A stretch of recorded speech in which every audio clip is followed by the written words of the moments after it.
नमस्कार साथियों, मैं Sandeep Pandey green word publication के इस ऑनलाइन प्लेटफॉर्म पर अपने सभी मित्रों का बहुत बहुत स्वागत करता हूं। जैसा कि आप लोग जानते हैं, हम लोग डिस्कस कर रहे हैं एलटी ग्रेड 2025 एग्जाम के लिए प्रैक्टिस सेट्स। जितना ज़्यादा आप हमारे साथ प्रैक्टिस सेट सॉल्व करेंगे, आपकी तैयारी को उतनी ही ज़्यादा मजबूती मिलेगी। इसी क्रम में आज हम लोग लेकर आए हैं प्रैक्टिस सेट नंबर 6। तो चलिए प्रारंभ करते हैं। पहला प्रश्न, जैसे कि आप जानते हैं, करंट अफेयर से रिलेटेड पहला प्रश्न पूछ रहा है कौन सा संगठन है, ये एक अंतरराष्ट्रीय संगठन है, तो कौन सा अंतरराष्ट्रीय संगठन वैश्विक वित्तीय स्थिरता रिपोर्ट। तो देखिए, विश्व स्तर पर वैश्विक वित्तीय स्थिरता रिपोर्ट ये आईएमएफ के द्वारा जारी की जाती है। अंतरराष्ट्रीय मुद्रा कोष, इंटरनेशनल मॉनेटरी फंड, इसके द्वारा विश्व स्तर पर यह आकलन किया जाता है कि कौन सी इकोनॉमी, कौन से देश की इकोनॉमी आर्थिक रूप से कितनी स्थिर है या फिर कितनी अस्थिर है। तो इसी आधार पर यह काम किसका है? आईएमएफ का है, अंतरराष्ट्रीय मुद्रा कोष का। ऑप्शन बी को टिक कर लेंगे। इनमें से किस राज्य ने रिंडिया रेशम के लिए भौगोलिक संकेत जीआई टैग, देखिए जीआई टैग से सभी लोग खूब परिचित हैं, काफी समय से ये प्रक्रिया चल रही है। भारत सरकार द्वारा विभिन्न राज्यों के जो स्थानीय प्रोडक्ट हैं, उत्पाद हैं, उनको एक अलग पहचान देने के लिए जीआई टैग प्रदान किया जाता है, जियोग्राफिकल इंडिकेशन टैग। तो ये प्रदान किया गया है किसको? एक रेशम का प्रकार है। रेशम बहुत तरह का है, सिल्क रेशम जैसे कि ईरी रेशम, तो उसी में से रिंडिया रेशम ये संबंधित है मेघालय से। मेघालय के रिंडिया रेशम को जीआई टैग प्रदान किया गया है। ऑप्शन बी को यहां पर टिक कर लेंगे। आगे बढ़ते हैं। किस स्थान पर अंतरराष्ट्रीय बौद्ध धम्म सम्मेलन का आयोजन किया गया? देखिए 4 स्थान दिए हुए हैं। लहासा, तिब्बत का लहासा, राजगीर बिहार का, धर्मशाला हिमाचल प्रदेश, या नामसाई, ये कहां है?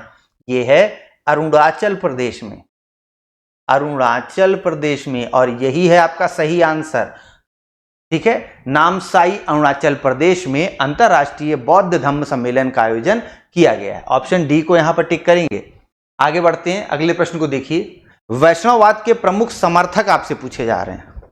तो वैष्णववाद के प्रमुख समर्थकों में से एक के रूप में सम्मानित, वैष्णववाद के प्रमुख समर्थकों में से एक के रूप में सम्मानित हैं शंकरदेव। ये शंकरदेव ये किस भारतीय राज्य से संबंधित हैं? तो इनसे रिलेटेड राज्य पूछा गया। देखिए आचार्य शंकर जो आदि शंकराचार्य हैं, उनसे यहां पर कंफ्यूज नहीं होना है। आचार्य शंकर अलग हैं, ये शंकरदेव हैं, वैष्णववाद के प्रमुख समर्थक रहे हैं। ये संबंधित हैं असम से। असम राज्य के शंकरदेव जो वैष्णववाद के प्रमुख समर्थक रहे हैं, उनसे रिलेटेड ये प्रश्न है। ऑप्शन बी को यहां पर टिक कर लेंगे। मिट्टी के घड़े में कह रहा है कि किस क्रिया के द्वारा जल ठंडा रहता है? मिट्टी का घड़ा वही सामान्य घड़ा जो हमारे आपके घरों में प्राचीन गांवों में यूज होता रहा है, अब तो बहुत कम दिखता है मिट्टी का घड़ा। तो मिट्टी के घड़े में कहा जा रहा है कि कौन सी वैज्ञानिक प्रक्रिया हो रही है जिससे पानी ठंडा हो जाता है। तो मिट्टी के घड़े में, मिट्टी में पोर्स होते हैं, बहुत ही महीन छिद्र, इतने महीन कि उनसे क्या होता है कि जल वाष्पित होता रहता है। मिट्टी के अंदर, घड़े के अंदर पानी भरा हुआ है, वो पानी बाहरी उसकी जो सतह है उसके संपर्क में है, और बाहर क्या है? गर्मी है बाहर। इसलिए देखिए घड़े को कहा जाता है कि ऐसी जगह रखिए जहां लू चल रही हो, हवा चल रही हो, हवा लगे घड़े में। तो हवा लगेगी, तेजी से वेपोराइजेशन होगा। जो अंदर घड़े के अंदर पानी है वो सतह पे धीरे धीरे आएगा। सतह पे बाहर कैसे आएगा? तो घड़े की जो परत है, सतह है, उसमें पोर्स हैं, छिद्र हैं, उन छिद्रों के द्वारा पानी धीरे धीरे बाहर आएगा और वहां से वाष्पित होता रहेगा। अगर हवा मिलती रहेगी उसको तो तेजी से और तेजी से वाष्पित होगा। वाष्पोत्सर्जन की जो दर है वो क्या है? जब हवा बढ़ती है, हवा चलती है, तो वो दर बढ़ जाती है। बाहर तापमान अधिक है तो उससे भी वो दर बढ़ जाती है। तो इस प्रकार से वाष्पीकरण की क्रिया के द्वारा घड़े में मौजूद जल ठंडा होता रहता है। देखिए ऊर्ध्वपातन दिया हुआ है, सब्लिमेशन। ऊर्ध्वपातन के द्वारा घड़े में जल ठंडा नहीं होता है। ऊर्ध्वपातन कौन सी प्रक्रिया है? जब कोई ठोस पदार्थ उसको हम गर्म करें और वो सीधे गैस में बदल जाए तो उसको कहते हैं ऊर्ध्वपातन, सब्लिमेशन। द्रवण आप जानते हैं, और वाष्पीकरण के द्वारा मिट्टी के घड़े में मौजूद पानी ठंडा होता रहता है। ऑप्शन बी को टिक कर लेंगे। मंत्रिपरिषद पूछ रहा है कि सामूहिक रूप से किसके प्रति उत्तरदायी है? तो मंत्रिपरिषद जिसका सदस्य, जिसका भाग है प्रधानमंत्री, मंत्रियों में प्रधान, कैबिनेट का हेड। तो मंत्रिपरिषद उत्तरदायी है लोकसभा के प्रति, और अलग अलग नहीं बल्कि सामूहिक रूप से, क्योंकि कैबिनेट को एक यूनिट माना गया है, एक यूनिट की तरह वो काम करती है। तो मंत्रिपरिषद सामूहिक रूप से लोकसभा के प्रति उत्तरदायी होती है। अगर लोकसभा में मंत्रिपरिषद के खिलाफ अविश्वास प्रस्ताव लाया जाए और ये प्रस्ताव पारित हो जाए साधारण बहुमत से, तो ये प्रस्ताव पारित होने का मतलब ये हुआ कि ये जो मंत्रिपरिषद है इसको लोकसभा का विश्वास प्राप्त नहीं है, और इसी मंत्रिपरिषद की सलाह पर तो राष्ट्रपति शासन करते हैं। तो मंत्रिपरिषद को ही जब विश्वास प्राप्त नहीं है लोकसभा का, तो ये सरकार क्या होगी, गिर जाएगी, सरकार भंग हो जाएगी। ठीक है, ऑप्शन डी को यहां पर टिक कर लेंगे। निम्न युग्मों में से कौन एक सही सुमेलित नहीं है? जनजातियां हैं और क्षेत्र हैं। तो देखिए, फुलानी जनजाति ये पश्चिम अफ्रीका में पाई जाती है। बंतू जनजाति सहारा दिया हुआ है, सहारा नहीं, दक्षिण अफ्रीका है तो अफ्रीका महाद्वीप में ही, लेकिन सहारा वाला जो क्षेत्र है ये उत्तरी अफ्रीका का क्षेत्र है। हम लोग दक्षिणी अफ्रीका वाले क्षेत्र में चलेंगे, वहां पाई जाती है ये बंतू जनजाति। आपसे पूछा क्या था, जो गलत है, तो यही वाला युग्म गलत है, ए। और आगे देखते हैं मसाई ट्रैप, मसाई जो जनजाति है ये पूर्वी अफ्रीका में पाई जाती है। नूबा जनजाति दक्षिणी सूडान में पाई जाती है। तो सी और डी दोनों आपके सही हैं। जरा अफ्रीका महाद्वीप के मैप पे अगर देखें, ये भारत से संबंधित कुछ मैप है, कुछ इस तरह से अफ्रीका महाद्वीप का मैप है। तो यहाँ उत्तर में मिस्र के दक्षिण में आएंगे तो सूडान है, तो वहाँ दक्षिणी सूडान में नूबा जनजाति पाई जाती है। मसाई जनजाति पूर्वी अफ्रीका में पाई जाती है। तो ऑप्शन बी को यहाँ पर टिक करेंगे। चलिए आगे चलते हैं अगले प्रश्न के लिए। कह रहा है इनमें से कौन सी खरीफ फसल नहीं है? खरीफ फसल यानी वो फसलें जो मानसून के टाइम में जिनकी खेती होती है, पैदावार होती है। तो खरीफ फसल नहीं होनी चाहिए। तो देखिए, कपास, मक्का, मूंगफली ये तीनों खरीफ फसलें हैं। सरसों जो है, सरसों ये रबी की फसल है, सर्दियों के टाइम बोई जा रही है, सर्दियों की शुरुआत में, है ना। सर्दियों में आप गांव में जाइए तो सर्दियों के समय आपको ये सरसों और गेहूं खेतों में लगे हुए मिलेंगे। तो रबी की फसल है सरसों, खरीफ की फसल नहीं है। ऑप्शन डी को टिक कर लेंगे। उत्तर प्रदेश जमींदारी उन्मूलन और भूमि सुधार अधिनियम बनाया गया 1950 में। इसी अधिनियम के द्वारा उत्तर प्रदेश में भूमि सुधार कार्यक्रमों की शुरुआत की गई, जमींदारी उन्मूलन किया गया और क्या किया गया, भूमि सुधार लागू किए गए वर्ष 1950 में। इस अधिनियम को भारतीय संविधान की 9वीं अनुसूची में, 9th शेड्यूल में जगह दी गई और इसको संवैधानिक दर्जा प्रदान किया गया है। हमारे संविधान की जो 9वीं अनुसूची है, 9th शेड्यूल है, इसका टाइटल क्या है? टाइटल है कुछ नियमों और विनियमों का विधि मान्यीकरण, यानी उनको लीगलाइज किया गया है और संविधान में उनको जगह देकर उनको संवैधानिक दर्जा प्रदान किया गया है। तो 9वीं अनुसूची में, 9वीं अनुसूची में, ठीक है। चलिए आगे बढ़ते हैं। पारिस्थितिक तंत्र में बहुत से घटक हैं, लेकिन कह रहा है इनमें से उत्पादक कौन है, यानी प्राइमरी रूप से कौन सा वर्ग है जो उत्पादन कर रहा है, किसका उत्पादन। देखिए, धरती पे ऊर्जा का जो स्रोत है वो सूर्य है।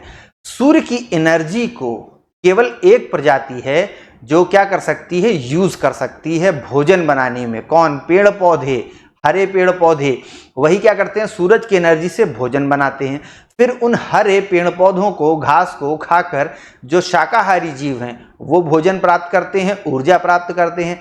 और इन शाकाहारियों को खाकर मांसाहारी लोग ऊर्जा प्राप्त करते हैं। मांसाहारी लोग या मांसाहारी जीव। तो हरे पौधे ये क्या हैं, उत्पादक हैं, उत्पादक। बाकी सब क्या हैं, बाकी सब उपभोक्ता हैं। ये सब क्या हैं, उपभोक्ता हैं, उत्पादक नहीं हैं, खाली उपभोग कर रहे हैं। तो हरे पौधे उत्पादक, यही क्या हैं, पारिस्थितिक तंत्र के वो जैविक घटक हैं जो उत्पादक का, प्रोड्यूसर्स का रोल अदा करते हैं। यूरो उत्सर्जन नियम उत्सर्जन के मानक हैं, ठीक बात है। यूरोप में उत्सर्जन, जो वाहनों से, गाड़ियों से जो उत्सर्जन हो रहा है उसको रेगुलेट किया गया यूरो रूल्स बनाकर। तो ये उत्सर्जन के मानक हैं और ये एक वाहन से उत्सर्जन के लिए सीमा निर्धारित करने के पैकेज प्रदर्शित करते हैं। निम्न गैसों में से कौन इसके अंतर्गत आच्छादित है? आपको ये बताना है कि इनमें से कौन सी गैसें हैं जो यूरो मानकों के अंतर्गत इन गैसों का उत्पादन प्रतिबंधित किया गया या रेगुलेट किया गया। तो सारी की सारी ये हानिकारक गैसें हैं। देखिए, कार्बन मोनोऑक्साइड विषैली गैस है। नाइट्रोजन ऑक्साइड, देखिए हमारे वायुमंडल में आप जानते हैं नाइट्रोजन सबसे ज्यादा मौजूद है 78%। अब ऑक्सीजन भी मौजूद है करीब करीब 21%।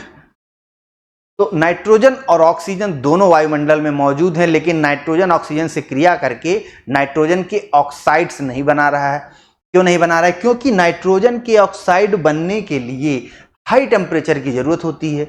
हाई टेम्परेचर कहाँ मिलता है? गाड़ियों के इंजन के अंदर, कंबशन चैम्बर के अंदर हाई टेम्परेचर होता है। वहां हाई टेम्परेचर में नाइट्रोजन और ऑक्सीजन मिलकर नाइट्रोजन के ऑक्साइड्स बना देती हैं, जो साइलेंसर से बाहर निकलते हैं। नाइट्रोजन के ऑक्साइड साइलेंसर से बाहर निकलकर वायुमंडल में मिलते हैं और विषाक्तता उत्पन्न करते हैं। नाइट्रोजन के ऑक्साइड कैसे बन जा रहे हैं? कंबशन चैम्बर में। क्यों? क्योंकि कंबशन चैम्बर में ईंधन के दहन के लिए बाहर से हवा ली जाती है। हवा आप जानते हैं, इसीलिए फिल्टर लगाया जाता है गाड़ियों में, तो फिल्टर से हवा क्लीन हो जाए, डस्ट वगैरह ना इंजन में जा नहीं पाए। और ये हवा जिसमें नाइट्रोजन भी मौजूद है, ऑक्सीजन भी मौजूद है। हालांकि इंजन में दहन के लिए हमें केवल ऑक्सीजन की जरूरत है। आग जलाने के लिए केवल ऑक्सीजन चाहिए, नाइट्रोजन की जरूरत नहीं है।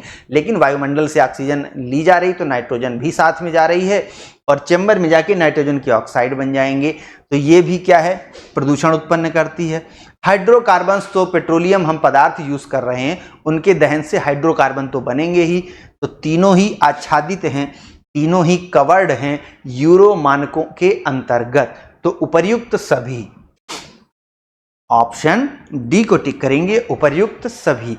भारत में भी यूरो नियमों की तरह भारत स्टेज रूल्स लागू किए गए हैं, जिसे आप जानते होंगे BS4, फिर BS6 अभी शायद चल रहा है।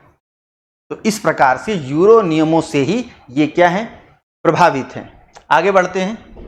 प्रोटीन की प्रचुरता वाले जो खाद्य पदार्थ होते हैं उनमें मौजूद अमीनो अम्ल टायरोसिन एक अमीनो एसिड है। ये अमीनो एसिड क्या होते हैं? जैसे आप समझिए कि दीवाल है, किसी भी कमरे की दीवाल है, जैसे मान लीजिए ये दीवाल है, तो ये दीवाल ईंटों से मिलकर बनी है। ऐसे ही जो प्रोटीन है वो अमीनो एसिड से मिलकर बने हैं। अमीनो एसिड्स बिल्डिंग ब्लॉक है प्रोटीन का। प्रोटीन एक संरचना मान लीजिए, उसका बिल्डिंग ब्लॉक यानी वो किससे बनता है? तो अमीनो एसिड से। अमीनो एसिड बहुत सारे हैं, लेकिन मानव शरीर के लिए जो आवश्यक अमीनो एसिड हैं वो करीब 12 हैं संख्या में। तो उनमें से देखिए एक अमीनो एसिड है टायरोसिन। अब टायरोसिन को लेकर कुछ बातें यहां कही गई हैं, आपको बता देना कौन सी बात सही है कौन सी बात गलत है। आइए देखते हैं। ये ऊर्जा के स्तर को बढ़ाने में सहायता कर सकता है, ठीक बात है। टायरोसिन अगर आप लेंगे तो एनर्जेटिक फील करेंगे। आगे है, ये भावनात्मक और पर्यावरणीय दबावों का सामना कर सकता है। यानी जो आजकल का परिवेश है, मनुष्य जो है बहुत तरह के भावनात्मक इमोशनल दबाव में रहता है और पर्यावरणीय दबाव का भी सामना कर रहा है। यानी जो हमारा एटमॉस्फेयर है, पर्यावरण है, वो उतना अच्छा अब नहीं रहा, बहुत तरह से प्रदूषित है। तो इन सब चीज़ों से लड़ने में टायरोसिन हमारी मदद करता है। यानी टायरोसिन की अगर कमी हो किसी व्यक्ति के शरीर में तो क्या होगा? वो इमोशनली बड़ा टॉर्चर टाइप का महसूस करेगा। तो इमोशनली लड़ने के लिए, इमोशनली स्ट्रांग होने के लिए और पर्यावरणीय दबाव का सामना करने के लिए टायरोसिन जरूरी है। ठीक बात है, ऑप्शन ए और बी दोनों सही हो गया। ये उदासी से लड़ सकता है, तो वही उदासी से तो लड़ता ही है। टायरोसिन की कमी अगर शरीर में होती है तो व्यक्ति बड़ा उदास महसूस करता है। ठीक, भावनात्मक। देखिए ये सारी चीजें कहीं ना कहीं न्यूट्रिशन से ही रिलेटेड है, तो ऑप्शन सी भी सही है। आगे क्या? ये बुढ़ापे के लिए उत्तरदायी मुक्त मूलक। ये मुक्त मूलक क्या है? Free radical. फ्री रेडिकल, तो फ्री रेडिकल्स के विरुद्ध रक्षा कर सकता है। फ्री रेडिकल्स क्या होते हैं? हमारे शरीर में उपापचय की क्रिया जो होती है, इसके परिणाम स्वरूप फ्री रेडिकल्स का निर्माण होता है। यानी देखिए, हम सांस लेंगे, खाएंगे, भोजन जो हमें प्राप्त होगा, भोजन का क्या होता है? दहन होता है ऑक्सीजन की उपस्थिति में। तो इससे ऊर्जा उत्पन्न होती है, एटीपी के रूप में संचित होती है, चाहिए आप जानते हैं। तो ये जो ऊर्जा है इसके उत्पन्न होने के परिणाम स्वरूप फ्री रेडिकल्स भी बॉडी में बनते हैं और यही फ्री रेडिकल्स उत्तरदायी हैं बुढ़ापे के लिए, या मनुष्य इन्हीं फ्री रेडिकल्स के कारण धीरे धीरे मृत्यु की तरफ अग्रसरित होता है। तो फ्री रेडिकल्स इनके विरुद्ध हमें सुरक्षा प्रदान करेगा, टायरोसिन नहीं। ये बात गलत है, ठीक है। तो ऑप्शन डी यहां पर आपका गलत है, बाकी तीनों कथन आपके सही हैं। आगे बढ़ते हैं। भारत में कह रहा है निम्न में से कौन एक उत्पाद सामान्यतः निर्यात नहीं किया जाता। तो देखिए भारत से गेहूं, चावल, चीनी तो एक्सपोर्ट की जाती है, कई बार भारत में इनकी किल्लत होती है तो एक्सपोर्ट बंद कर दिया जाता है। लेकिन जरा दालों को लेकर समझिए कि भारत दुनिया में सबसे ज्यादा दालों का उत्पादन करता है। दाल उत्पादन के मामले में, पल्सेस प्रोडक्शन के मामले में भारत नंबर 1 है दुनिया में, लेकिन भारत फिर भी आयात करता है दाल। क्यों? ऐसा क्यों है? क्योंकि भारत का ऐसा समाज है कि हमारे देश में दालों का जो उपभोग है, कंजम्पशन है, वो बहुत ज़्यादा है। इसी कारण से कई बार आप देखते हैं कि दाल का प्रोडक्शन अगर थोड़ा बहुत भी घटता है किसी वित्तीय वर्ष में, तो भारत सरकार अफ्रीका आदि देशों से दाल का आयात करती है, इंपोर्ट करती है। तो दालों का निर्यात नहीं होता जनरली, सामान्यतः, ठीक है। बहुत विशेष परिस्थितियों में भले ही ऐसा हो जाए कि सरकार छूट प्रदान करे, किसी वर्ष ऐसा हो जाए कि दाल का उत्पादन बहुत ज़्यादा हो, लेकिन हालिया वर्षों में तो कभी ऐसा देखने को नहीं मिला है। तो दालों का निर्यात सामान्यतः नहीं होता है। आगे देखिए, फेमा अधिनियम को लेकर यह प्रश्न है। FEMA, foreign exchange money regulation authority, तो कह रहा है विदेशी मुद्रा प्रबंधन अधिनियम को अंतिम रूप से कब लागू किया गया, वो सन पूछा है, वर्ष। तो वर्ष 2000 में फेमा एक्ट को लागू किया गया। आगे देखिए अगला प्रश्न, हमारे संविधान के किस भाग में 3 सोपान, सोपान मतलब चरणों में, 3 चरणों वाली पंचायती राज व्यवस्था अपनाई गई है हमारे संविधान में। तो कह रहा है कि कौन से भाग में यह उल्लेख है, तो यह भाग 9 है, भाग 9, संविधान का भाग 9। और आर्टिकल कौन सा है, 243। इसी में सब क्लॉज जोड़ जोड़ के ABCDEFGHI इस तरह से जोड़ते जोड़ते संविधान में 3 सोपानों में पंचायती राज व्यवस्था को अपनाया गया है। 73वां संविधान संशोधन वर्ष कौन सा था, 1992, ठीक है। तो भाग 9, भाग 9 में पंचायत, भाग 9A या 9 का उसमें नगर पालिका, और 9B या 9 खा उसमें सहकारी समिति। कैसे याद करेंगे, पंचायत, नगर पालिका और सहकारी समिति, तीनों क्रमिक रूप से। और ऐसे ही जो अनुसूची है, अनुसूची 11 और 12, आखिरी दोनों अनुसूचियां, इसमें पंचायत और नगर पालिका, ठीक है। आगे देखिए, भारत के सर्वोच्च न्यायालय के बारे में इनमें से कौन सा कथन सही है आपको बताना है। पहला कह रहा है इसका केवल मूल क्षेत्राधिकार है, तो केवल मूल क्षेत्राधिकार नहीं है, और भी क्षेत्राधिकार हैं। देखिए, इसका अपीलीय क्षेत्राधिकार भी है और परामर्श संबंधी क्षेत्राधिकार भी है, परामर्श 143। इसका मूल, अपीलीय और परामर्श संबंधी क्षेत्राधिकार है, यानी तीनों हैं इसके क्षेत्राधिकार। तो ऑप्शन डी को यहां पर टिक कर लीजिए। सर्वोच्च न्यायालय के पास मूल अधिकारिता है, अपीलीय अधिकारिता भी है, यानी अधीनस्थ न्यायालयों से आप अपील कर सकते हैं, मूल अधिकारिता तो है ही, और परामर्श संबंधी क्षेत्राधिकार भी सर्वोच्च न्यायालय के पास है। इनमें से कौन सा राज्य, निम्नलिखित में से कौन राज्य सरकार तथा स्थानीय शासन के बीच राजस्व बंटवारे के लिए उत्तरदायी है। तो इसी राजस्व बंटवारे के लिए तो क्या किया गया था, आर्टिकल 243, वही पंचायत वाला, इसका जो सेक्शन है आई, 9वां सब क्लॉज, इसमें क्या किया गया है, राज्य वित्त आयोग बनाया गया है। स्टेट फाइनेंस कमीशन, SFC, इसके द्वारा, राज्य वित्त आयोग के द्वारा ही क्या किया जाता है, पैसे का बंटवारा किया जाता है राज्य सरकार और स्थानीय शासन। स्थानीय शासन मतलब पंचायत, पंचायत, नगर पालिका, सहकारी समिति, इनके लिए, और राज्य सरकार से इनको कितना पैसा मिलना चाहिए, कितना नहीं मिलना चाहिए, ये सब डिसाइड करेगा राज्य वित्त आयोग, ठीक है। Option C. आगे बढ़ते हैं। भारतीय संविधान के निम्न अनुच्छेदों में से किस एक के अंतर्गत विधान परिषद की स्थापना या समाप्ति का प्रावधान है। तो यह है आर्टिकल 169। आर्टिकल 169 के अंतर्गत भारतीय संविधान में विधान परिषद की स्थापना कर लो या विधान परिषद है तो उसको खत्म कर लो, इसका प्रावधान दिया गया है। इनमें से किस राज्य में नगरीय जनघनत्व सर्वाधिक है? तो देखिए भारत में नगरीय जो जनघनत्व है सर्वाधिक वो बिहार राज्य में है। अभी यूपीपीसीएस में ये क्वेश्चन विवादित भी रहा, तो यहां पर बिहार नहीं दिया हुआ है। तो इनमें से देखिए जरा, तो पश्चिम बंगाल 1000 प्लस है इनका जनघनत्व, तो पश्चिम बंगाल में क्या है जनघनत्व सर्वाधिक है। ऑप्शन डी को टिक कर लेंगे। आगे बढ़ते हैं। दक्षिण भारत के पोलीगार पूछ रहा है कौन है, तो ये पोलीगार कौन है? ये है क्षेत्रीय प्रशासकीय और सैन्य नियंत्रक। पोलीगार विद्रोह भी आपने पढ़ा होगा भारतीय इतिहास के अंतर्गत। तो ब्रिटिश टाइम पीरियड में ये जो पोलीगार थे ये कौन थे? ये नायक शासक थे वहां के, दक्षिण भारत से संबंधित हैं। तो नायक शासकों के द्वारा पोलीगार नियुक्त किए गए थे। ये काम क्या करते थे? ये स्थानीय रूप से किसानों से टैक्स वसूलते थे, या कहिए जनता से टैक्स वसूलते थे, यानी पैसा भी इनके हाथ में है। और सैन्य नियंत्रक तो ये हैं ही, पैसा इनके हाथ में, आर्मी भी इनके हाथ में है। तो ये क्या है, इसी कारण से अंग्रेज जो थे, अंग्रेजों की आंखों में ये खटकते थे कि भैया तुम तो खुद ही शासक बने हुए हो। तो इन्होंने, अंग्रेजों ने इनको दबाने का प्रयास किया, जिसके परिणाम स्वरूप पोलीगार विद्रोह हुआ। तो ऑप्शन सी, कृषि नगर विकास उपागम विकास अनुभवों पर आधारित है। ये कृषि नगर, कृषि वाले क्षेत्रों के आसपास नगर विकसित होते हैं। तो ये वाला सिस्टम कहां से आया है? ये वाला सिस्टम आया एशियाई देशों से। देखिए शहर होता है और शहर से लगे हुए कुछ ग्रामीण इलाके होते हैं। ग्रामीण इलाकों से जो उपज है, जैसे दूध है और क्या है, खेती के उपज हैं, सब्जी वगैरह हो गई और गल्ला पानी जो हो गया, वो सब शहरों में जाता है, शहरों में बिकता है। शहरों में तो उत्पादन हो नहीं रहा, खेती हो नहीं रही है, लेकिन पास में ग्रामीण क्षेत्र है, वहां से उनको ये सारी चीजें प्राप्त हो जाती हैं। ठीक, तो ऑप्शन डी। दो सूचियां हैं, इनको सुमेलित करिए और कूट से उत्तर चुनिए। कोयला क्षेत्र दिए हुए हैं, तो ये जो डोनेट्स कोयला क्षेत्र है ये बड़ा मशहूर है अभी। क्यों? क्योंकि ये यूक्रेन में है। और कुजनेट्स कहाँ है? ये रूस में है। लंकाशायर जर्मनी में है। और सार कहाँ है? तो ये है यूके में।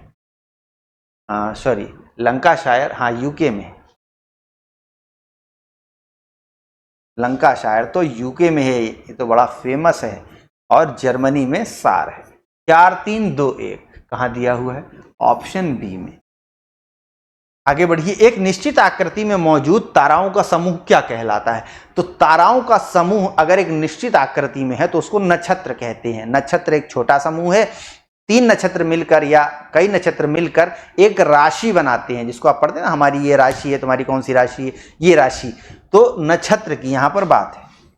Option B. आगे देखिए, निम्न में से कौन भारत के प्राकृतिक बंदरगाह है? कुदरती बंदरगाह, प्राकृतिक बंदरगाह और मैन मेड बंदरगाह, यानी कृत्रिम, कृत्रिम मतलब जो इंसानों द्वारा बनाया गया, और कुछ बंदरगाह ऐसे हैं जो कुदरती रूप से बने हुए हैं। तो वही आपसे पूछा है। तो देखिए चेन्नई बंदरगाह, ये कैसा बंदरगाह है? चेन्नई बंदरगाह मैन मेड बंदरगाह है।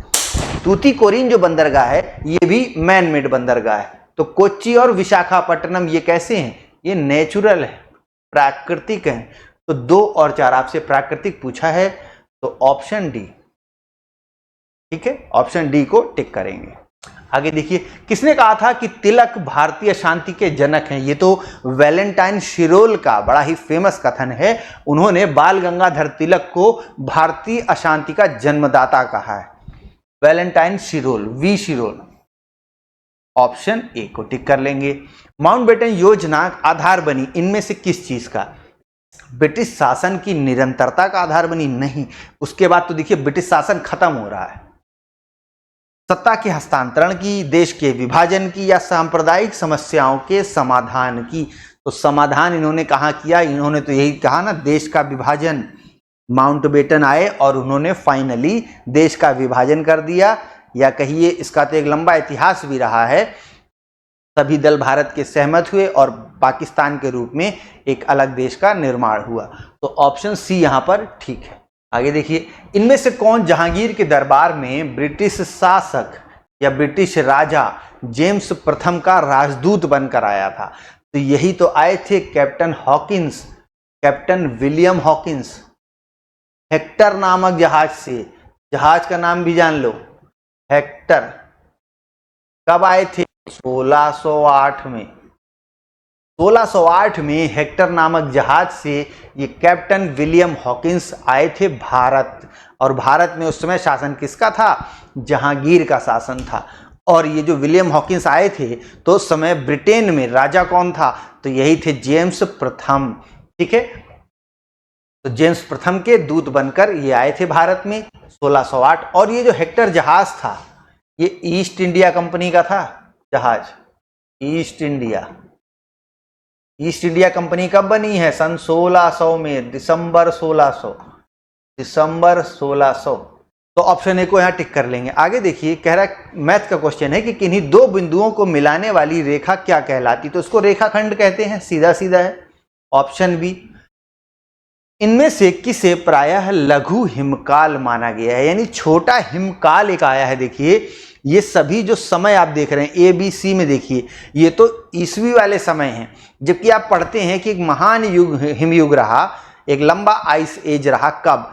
प्लीस्टोसीन काल में।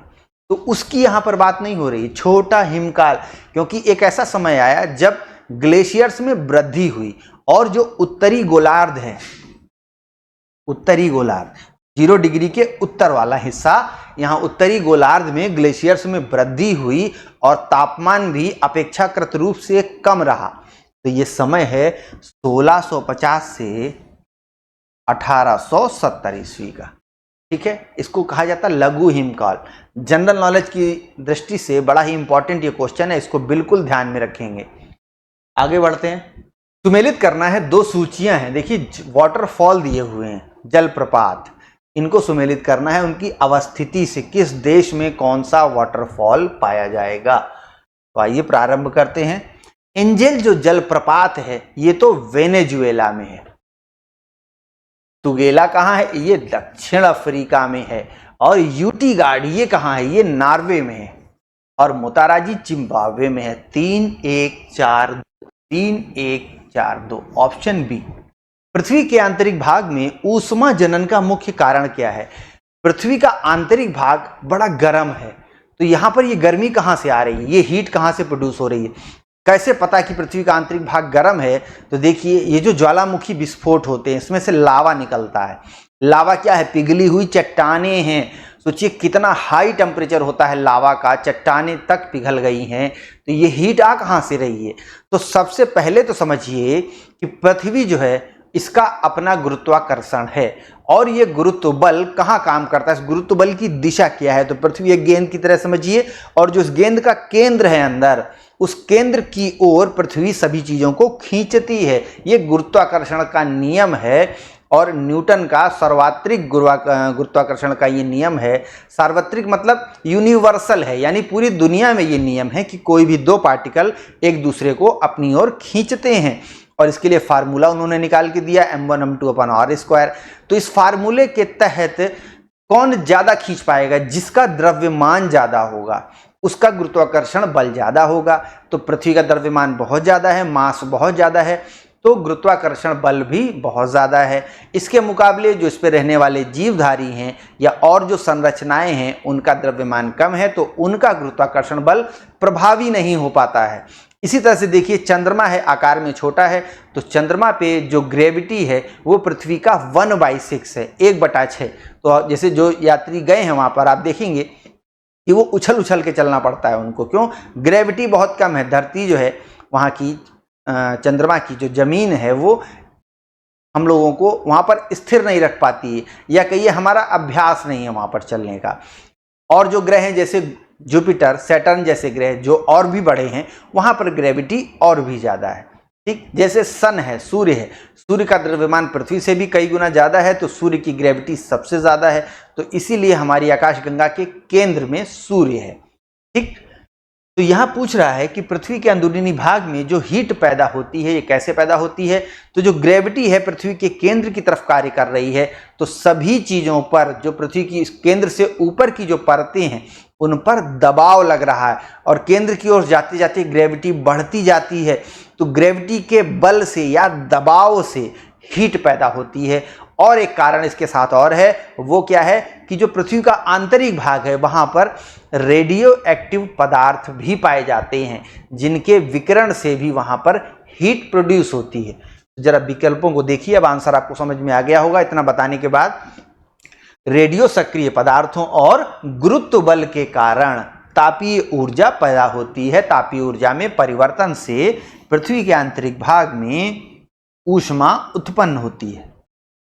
ऑप्शन ए ठीक है। दो सूचियां हैं, इनको सुमेलित करना है। जनजातियां हैं और क्षेत्र हैं। बुशमैन जनजाति हम लोग बात कर चुके हैं।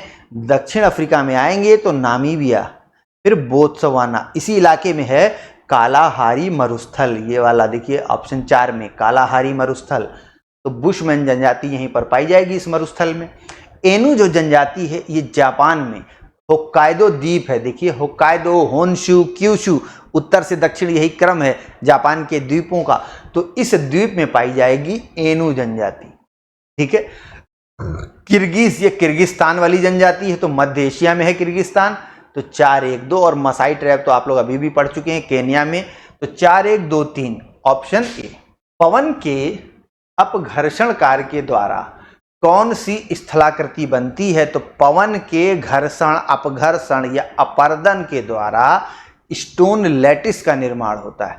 ऑप्शन ए बालू का स्तूप, तरंग के चिन्ह या लोयस का मैदान। देखिए लोयस का मैदान भी पवन के द्वारा ही बनता है, लेकिन अपघर्षण से नहीं बन रहा है, ये निक्षेपण के द्वारा बन रहा है। डिपोजिशन, हवा के द्वारा बालू मिट्टी के कण उड़ाकर लाए गए और एक जगह डिपॉजिट होते रहे, तो लोयस का मैदान बना। तरंग चिन्ह ये समुद्री तरंगों द्वारा निर्मित स्थलाकृति है। बालू का स्तूप ये भी हवा से बनेगा, लेकिन डिपोजिशन वाली, निक्षेपण वाली ये स्थलाकृति है, निक्षेपण से बनेगा। यहाँ पूछ रहा है अपर्दन से बनना चाहिए, तो जालीदार शिला, शिला के अंतर्गत, शैल के अंतर्गत जो मुलायम चट्टान वाले भाग हैं वो हवा के अपघर्षण से खत्म हो जाएंगे, उड़ जाएंगे, नष्ट हो जाएंगे। तो जालीदार शिला यानी जो मजबूत चट्टान वाला भाग है वो नहीं उड़ेगा, तो जालीदार शिलाओं का निर्माण हो जाएगा। तो ये स्थलाकृति कैसी हुई? निक्षेपण तो नहीं हो रहा है, इसमें अपर्दन हो रहा है। तो ऑप्शन ए। इनमें से कौन सा युग्म सुमेलित नहीं है? देखिए दर्रे दिए हुए हैं। शिपकीला दर्रा हिमाचल प्रदेश में ही है, हिमाचल प्रदेश में बिल्कुल यहाँ पर जहाँ से सतलज नदी भारत में इसी दर्रे से होकर प्रवेश करती है, जो कि कैलाश मानसरोवर वाले क्षेत्र से आ रही है। सतलज ऊपर गई सिंधु और इधर से आई ब्रह्मपुत्र। तो ये ठीक है दर्रा, ऑप्शन ए आपका सही है। जरा इसको मिटा देते हैं। तो शिपकीला सही है। लिपू लेख, नीति माना लिपू लेख है, ये दर्रे कहाँ हैं? ये उत्तराखंड में है, अरुणाचल प्रदेश नहीं बल्कि यूके, उत्तराखंड। तो बी आपका गलत हो गया। नाथुला सिक्किम में ही है, नाथुला और जेलेपला दो दर्रे हैं सिक्किम में, तो नाथुला ठीक है। जोजिला जम्मू कश्मीर में ही है, जम्मू कश्मीर में बुर्जिला, जोजिला, पीर पंजाल और बनिहाल 4 प्रमुख दर्रे हैं बिल्कुल यही उत्तर में। बुर्जिला, जोजिला, पीर पंजाल और बनिहाल इसी क्रम में। देखिए 1, 2, 3, 4, 1 वाला है ये बुर्जिला, 2 वाला है जोजिला। जोजिला से आप जाएंगे कश्मीर से लद्दाख जाना है तो, और पीर पंजाल फिर बनिहाल। ठीक, पीर पंजाल में ही टनल बनी हुई है, इसे जवाहर सुरंग कहते हैं। और फिर बनिहाल के आगे बढ़ेंगे, रोहतांग पड़ेगा, हिमाचल वाला हिस्सा जहां पर अटल टनल बनी हुई है, रोहतांग दर्रा। ये हिमाचल प्रदेश वाला इलाका आ गया फिर ना बनिहाल के बाद। यहाँ हिमाचल प्रदेश में 3 दर्रे हैं, रोहतांग, फिर शिपकीला भी आपने एक पढ़ा है, और ऊपर एक और दर्रा है, कौन सा? बड़ा लाचा दर्रा। 3 दर्रे। तो जोजिला ठीक है, ऑप्शन बी को यहां पर टिक कर लेंगे, यही युग्म सुमेलित नहीं है। आगे बढ़ते हैं। पृथ्वी की भूपर्पटी और ऊपरी मेंटल भाग में प्लेटों का संचरण किस माध्यम से अपनी ऊर्जा प्राप्त करता है? तो भूपर्पटी जो है हमारी, आप जानते हैं इसके नीचे हमने पढ़ा है कि पृथ्वी कैसी है, तमाम प्लेटों में विभाजित है, और ये प्लेटें मेंटल के ऊपर तैरती रहती हैं। तो तैरती हैं, कैसे तैर रही हैं? इनको ऊर्जा कहाँ से मिल रही? कैसे 2 प्लेटें गति कर रही हैं, एक दूसरे की ओर आ रही हैं तो हिमालय जैसे पर्वत बन जा रहे हैं, एक दूसरे से दूर जा रही हैं तो नीचे से लावा आकर जम जा रहा है, जैसे मध्य अटलांटिक कटक बन गया। तो ये क्यों हो रहा है, ऊर्जा कहाँ से मिल रही है, तो संवहन तरंगों से। मेंटल गर्म है, जहाँ से गर्मी ये तरंगों के रूप में संवहन धारा के रूप में ऊपर उठती है हीट, फिर नीचे जाती है, तो एक संवहन चक्र का निर्माण होता है जिससे ये प्लेटें गति करने लगती हैं। देखिए इस प्रकार से ऐसे ऐसे संवहन तरंगें चल रही हैं, हीट वेव्स चल रही हैं। और हीट कहाँ से है, तो आपने अभी पढ़ा था कि गुरुत्व बल और रेडियो एक्टिव पदार्थों के कारण पृथ्वी के आंतरिक भाग में हीट पैदा होती है। तो ऑप्शन डी को यहाँ पर टिक कर लेंगे। कावेरी नदी कहरा कितने राज्यों से गुजरती है, जरा देखिए, ये है हमारा केरल, फिर आएगा कर्नाटक और यहां पर है तमिलनाडु। तो जरा विकल्पों को देखिए, आंध्र, कर्नाटक और तमिलनाडु। आगे बढ़िए, केरल को नहीं इंक्लूड किया था ना, केरल तो प्रमुख रहेगा। आगे केरल, कर्नाटक और तमिलनाडु, ये सही है कथन। महाराष्ट्र कहाँ, महाराष्ट्र तो और उत्तर में बहुत जाएंगे, वहां कावेरी नदी नहीं है, ठीक, वहां कृष्णा और गोदावरी नदियां जरूर हैं, कावेरी नहीं है। कावेरी महाराष्ट्र में नहीं है, महाराष्ट्र यहां भी है, इसको भी काट दीजिए। तो देखिए जो कावेरी नदी है ये इस तरह से बहती है। तो केरल, कर्नाटक और तमिलनाडु, ये 3 राज्यों से ये नदी बह रही है। ऑप्शन बी को टिक कर लेंगे। आगे देखते हैं, कोरी क्रीक को लेकर प्रश्न है। कोरी जो क्रीक है ये सीमा पे एक सर क्रीक थे, उनके नाम पर इस क्रीक का नाम रखा गया है। तो ये कहाँ पर है, बंगाल की खाड़ी, कच्छ का रण, पाक की जलसंधि या लाल सागर में। तो कच्छ के रण में, ये गुजरात वाला जो हिस्सा है, फिर यहाँ पाकिस्तान उत्तर में, पाकिस्तान का हिस्सा है या भारतीय सीमा से लगा हुआ पाकिस्तान है। तो यहीं पर कच्छ का जो क्षेत्र है, कच्छ प्रायद्वीप है, और यहाँ पर कच्छ का रण है, यानी बहुत बड़ी भूमि है जहाँ सफ़ेद नमक की चादर बिछ जाती है, मरुस्थलीय भूमि है। और यहाँ पर कच्छ का रण इसको कहा जाता है, यहीं पर सर कोरी क्रीक स्थित है। इन अधिवासों में से कह रहा है कौन सी ये जगह है जिसके उत्तर में पड़ेगा चीन और पूरब में पड़ेगा म्यांमार और पश्चिम में, और या कहिए दक्षिण पश्चिम में भारत है, यानी Trisangam, tri junction. Tri junction वाला ये क्षेत्र कौन सा है, तो ये क्षेत्र है, देखिए इधर हो गया चाइना और इधर हो गया म्यांमार। म्यांमार इस तरह से लंबाई में फैला और इधर तो भारत है ही। तो ये क्षेत्र पूछ रहा है इनमें से कौन सा है, तो किबिथू, अरुणाचल प्रदेश का किबिथू, ठीक है, ट्राई जंक्शन पे मौजूद है। ये भारत का सबसे पूर्वी बिंदु भी है किबिथू, बता दें आपको अगर चर्चा हुई है तो। भारत का सबसे पूर्वी बिंदु कौन सा है, किबिथू, ऑप्शन ए। इनमें से कौन सी प्राचीन नदी नहीं है, तो सिंधु तो बड़ी प्राचीन नदी है और सतलज भी है और काली नदी भी प्राचीन नदी है, जबकि ये जो गोमती नदी है इसका उल्लेख नहीं मिलता है, तो प्राचीन नदी नहीं है। पृथ्वी पर खारा जल और मीठा जल का अनुपात क्या है, यानी मीठा जल है ही कितना, केवल 3%, केवल 3%। तो 97% खारा जल है और 3% मीठा जल है, ऑप्शन डी। जब वास्तविक ताप ह्रास की दर शुष्क स्थिरोष्म ताप ह्रास दर यानी एडियाबेटिक टेम्परेचर लैप्स रेट, उस रेट का, उस प्रोसेस का नाम है कि एडियाबेटिक लैप्स रेट, तो इससे अधिक हो जाएगी कौन सी ताप ह्रास दर, वास्तविक ताप ह्रास दर, ठीक है। तो होगा क्या, तो वायुमंडल में अस्थिरता उत्पन्न हो जाती है, टर्बुलेंस उत्पन्न हो जाता है, अस्थायित्व, ऑप्शन ए। आगे बढ़ते हैं, अगला प्रश्न देखिए क्या कह रहा है। कथन दिए हुए हैं, इन कथनों को जांचना है आपको। गंगा के मैदान में ग्रामीण अधिवासों का वितरण मिट्टी की गुणवत्ता से प्रभावित होता है।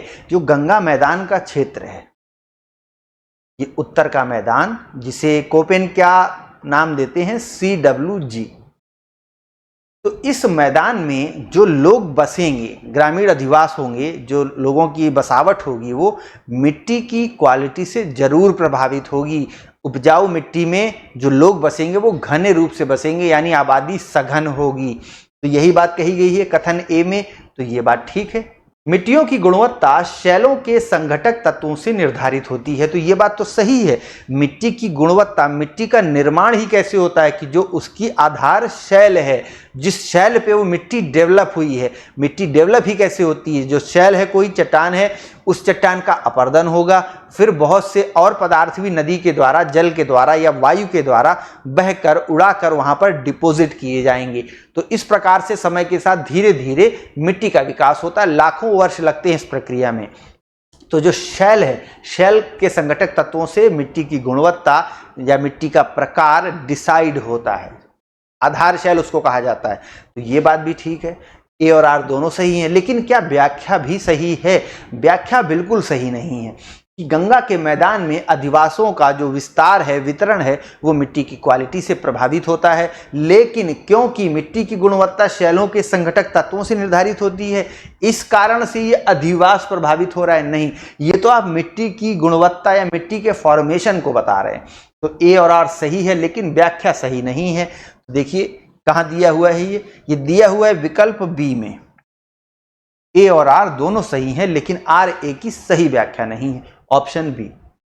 आगे देखते हैं, 9 डिग्री चैनल को लेकर क्वेश्चन है आपसे कि 9 डिग्री चैनल कहाँ मौजूद है।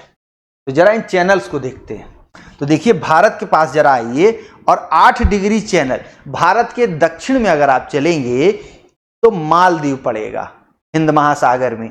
तो मालदीव और भारत का लक्षद्वीप शुरू होने वाला है, इन दोनों के बीच पड़ता है 8 डिग्री चैनल। 8 डिग्री का मतलब यह है कि यहां से 8 डिग्री की उत्तरी अक्षांश रेखा गुजर रही है, ठीक है।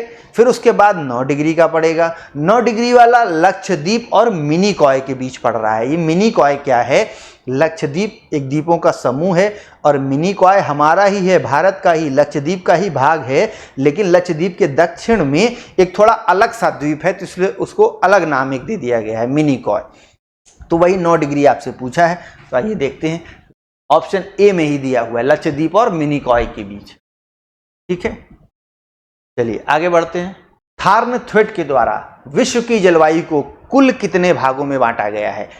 कोपेन और थार्नथ्वेट का वर्गीकरण आप पढ़ते हैं जलवायु क्षेत्रों के आधार पर, कि ये वाला एरिया है, यहाँ पे ऐसी जलवायु पाई जाएगी, मानसूनी जलवायु पाई जाएगी।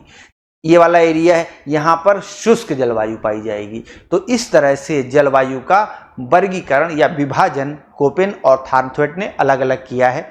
कोपेन के अकॉर्डिंग पूछा जाए तो कुछ और है, थार्नथ्वेट के अकॉर्डिंग कुछ और है। तो थार्नथ्वेट का यहाँ पर सवाल है कि विश्व की जलवायु को कुल 32 भागों में या वर्गों में बांटा गया है, क्लासिफाई किया गया है। टैंक वाली सिंचाई ये कहां प्रसिद्ध है? तो देखिए उत्तरी मैदान, पतझड़ी वन, समुद्री मैदान या दक्षिणी पठार। ये भारत के दक्षिणी पठार की बात हो रही है। भारत का जो दक्षिणी पठार वाला हिस्सा है, यहाँ पर टैंक द्वारा सिंचाई सबसे ज्यादा प्रचलित है, ठीक है। हमारे उत्तर प्रदेश वाले इलाके में, उत्तरी भाग में ये कैसा सिंचित क्षेत्र है, यहाँ पर नलकूप सिंचाई बहुत ज़्यादा प्रसिद्ध है। दक्षिण में पठारी भूमि है, तो इस कारण से वहाँ नलकूप वगैरह लगाना काफ़ी महंगा पड़ता है, क्योंकि नीचे चट्टानें पड़ती हैं। उनको हालांकि काटने की तकनीक अब उपलब्ध है, लेकिन उस तकनीक का प्रयोग भी आप करेंगे तो खर्चा बहुत ज़्यादा है, जल का स्तर भी नीचे है और जल की क्वालिटी भी उतनी अच्छी प्राप्त नहीं होती है। जबकि उत्तर में गंगा के मैदान वाले क्षेत्र में ये सभी चीज़ें क्या है, हमारे पक्ष में है, सिंचाई के, खेती किसानी के पक्ष में है। तो यहाँ पर नलकूप लगाकर ज़्यादा किसान सिंचाई को अपनाते हैं। तो ऑप्शन सी आगे बढ़ते हैं। पृथ्वी का सबसे ज्यादा आयतन और द्रव्यमान किस भाग में पाया जाता है? तो ऑप्शन ए दे रहा है भूपर्पटी। भूपर्पटी की तो मोटाई आप जानते हैं मुश्किल से 8, 10, 12 किलोमीटर, ठीक है। तो भूपर्पटी नहीं, मेंटल में, बाह्य क्रोड में या आंतरिक क्रोड में। जो क्रोड है सबसे ऊपर देखिए परपटी है, इसके नीचे मेंटल है, और ये मेंटल वाला जो भाग है यही सबसे ज्यादा बड़ा है या गहरा है, 2900 किलोमीटर तक, ठीक है। और उसके बाद सबसे आंतरिक अंदरूनी भाग जो है वो क्रोड है। पृथ्वी गेंद की तरह है, सबसे अंदरूनी भाग क्रोड है। क्रोड को अंदर वाला क्रोड और बाहर वाला क्रोड दो भाग में बांटा गया है।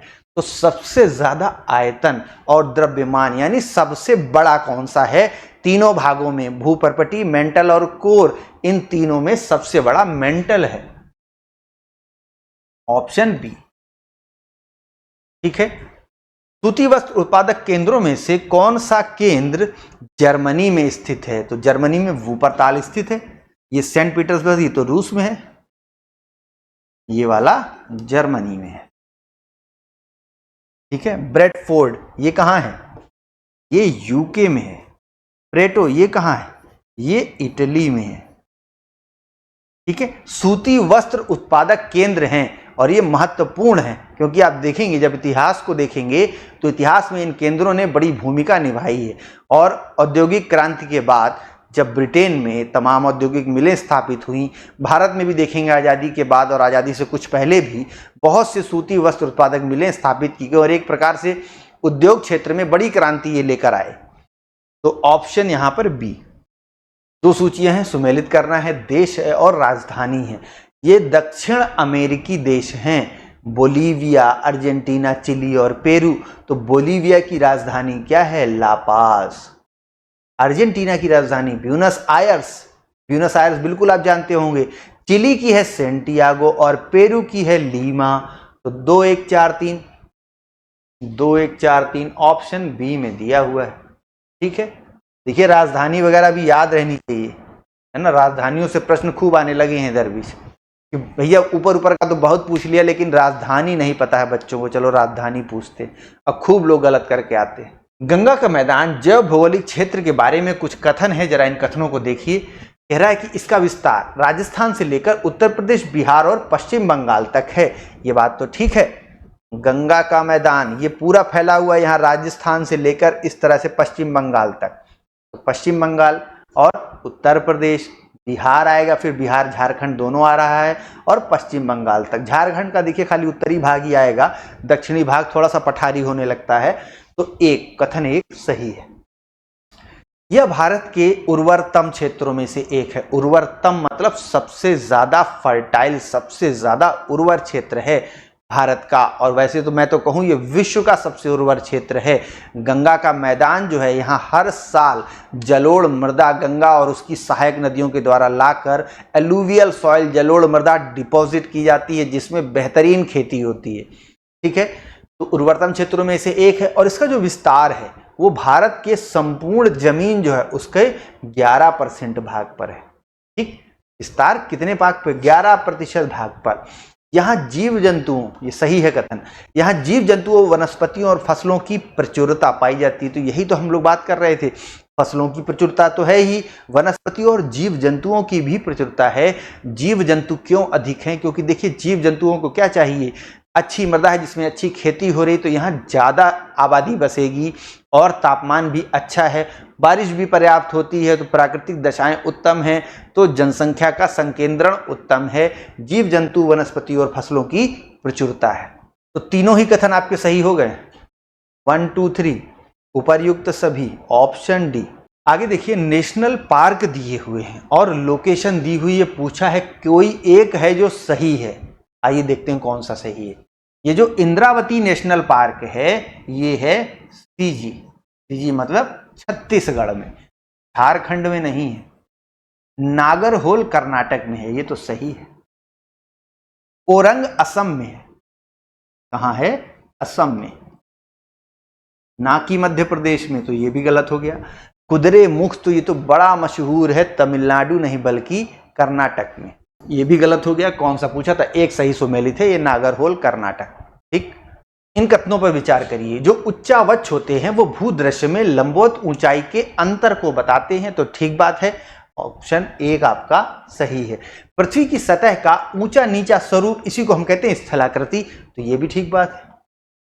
उच्चादर्शी जो वक्र होता है वो क्षेत्रफल और ऊंचाई के द्वारा पृथ्वी की सतह के विस्तार को प्रदर्शित करता है, करता है। ये काट लीजिए, लिख लीजिए, प्रदर्शित करता है। और कौन? उच्चादर्शी वक्र, ये प्रदर्शित करता है। यहाँ कॉमा लगना चाहिए। उपरोक्त में से कौन सा कथन सत्य है? तो देखिए तीनों ही कथन तो सत्य हैं यहाँ पर। 1 2 3 इसमें टिक नहीं किया, इसको भी कर लीजिए। तो 1 2 3 सही है, ऑप्शन डी। अफ्रीका में सबसे ज्यादा जनसंख्या वाला देश कौन सा है? सीधा सीधा फैक्चुअल क्वेश्चन है और ये बड़ा इंपॉर्टेंट है। पूरे महाद्वीप का सबसे ज्यादा जनसंख्या वाला देश नाइजीरिया, ऑप्शन सी। महासागरीय धाराओं की उत्पत्ति में इनमें से किसकी कोई भूमिका नहीं होती? तो महासागरीय धाराएं कैसे पैदा होती, क्या कारण है कि महासागर में जल यहां से वहां गति करने लग जाता है? तो महासागरीय जल की उत्पत्ति में सबसे पहले तो पृथ्वी का घूमना, पृथ्वी पश्चिम से पूरब घूम रही है और इस पे पानी भरा हुआ है। तो देखिए, जैसे कभी आपने नोटिस किया हो, एक मेज पर एक गिलास पानी रखा हो, आप जाइए गिलास को पकड़िए धीरे से और तेजी से गिलास को उठाइए, तो देखिए गिलास में जो पानी है वो पीछे की तरफ चला जाएगा, यानी पानी वहीं रह गया। गिलास को आपने बढ़ा लिया आगे तो पानी नीचे गिर जाएगा। तो वही कहानी है पृथ्वी के घूमने में। जब पृथ्वी पश्चिम से पूरब घूमती है तो पृथ्वी पर मौजूद जल पूरब से पश्चिम की ओर गति करता है, जो कि जो महासागरीय धाराएं हैं, जरा फिगर में देखिए, तो महासागरीय धाराओं की पहली जो धारा हम लोग पढ़ते हैं कौन सी? इक्वेटोरियल करंट, विषुवत रेखीय धारा। तो जो पानी है, पृथ्वी घूमी पश्चिम से पूरब, इस फिगर से देखिए, तो पानी इधर भागा। अब ये पानी आकर यहाँ पर महाद्वीपीय भाग है, यहाँ पर इकट्ठा हो गया, तो यहाँ का जल का स्तर, तल कैसा हो गया? ऊंचा हो गया। तो अब ये जल वापस जाएगा पूरब की तरफ। तो काउंटर इक्वेटोरियल करंट, इसको क्या कहते हैं? Counter equatorial current. और ऊपर वाला ये वाला इक्वेटोरियल करंट। फिर यही धाराएं देखेंगे आगे चल के, गल्फ स्ट्रीम, यहां पर ब्राजील धारा। इस प्रकार से यही धारा बंटती जाती है। एक दूसरा कारण भी है, क्या? पूरी पृथ्वी पर जो सूर्य तप है वो एक समान प्राप्त नहीं होता, अलग अलग प्राप्त होता है। ध्रुवों पे कम मिलता है हीट और भूमध्य रेखीय क्षेत्रों में ज्यादा मिलता है। तो भूमध्य रेखीय क्षेत्रों में हीट ज्यादा मिलती है तो पानी गर्म हो जाता है, और ध्रुवीय क्षेत्रों में ये पानी ठंडा है। जब पानी गर्म होता है तो पानी पतला हो जाता है, जब पानी ठंडा होता है तो गाढ़ा हो जाता है। जरा कभी फ्रिज में ध्यान दीजिएगा कि कटोरे में आपने पानी जमने के लिए, बर्फ जमने के लिए रखा हुआ है, जमने से थोड़ा पहले देखिएगा तो पानी बिल्कुल गाढ़ा हो चुका रहता है। 4 डिग्री सेंटीग्रेड पर पानी का, जल का घनत्व तो सबसे ज्यादा हो गया। अब इससे ज्यादा घनत्व तो नहीं बढ़ेगा 4 के बाद, अब टेम्परेचर और गिराएंगे तो अब ये बर्फ में कन्वर्ट हो जाएगा। ठीक है, तो ठंडा जल कैसा है? घना हो गया है, भारी हो गया है, तो भारी जल नीचे बैठता है, और गर्म जल पतला होता है, वो ऊपर आता है। तो ये पतला हो गया है जल, हल्का हो गया है, और ये ठंडा जल भारी है, तो ये भारी जल नीचे बैठेगा तो गर्म जल इसकी ओर भागेगा स्थान लेने के लिए। तो इस प्रकार से भी महासागरीय धाराओं की उत्पत्ति हो जाती। इसके अलावा वायु की दिशा, कभी किसी तालाब आदि के किनारे बैठे हों तो आपने नोटिस किया होगा, जिधर हवा चलती है उधर पानी का जो ऊपरी स्तर है वो गति करता हुआ प्रतीत होता है, या गति करता ही है। तो हवा का वेग जो है, इससे भी महासागरीय धाराओं की उत्पत्ति हो जाती है। तो पृथ्वी का परिक्रमण, वायु की दिशा और तापमान की विभिन्नता, तीनों कारण उत्तरदायी हैं।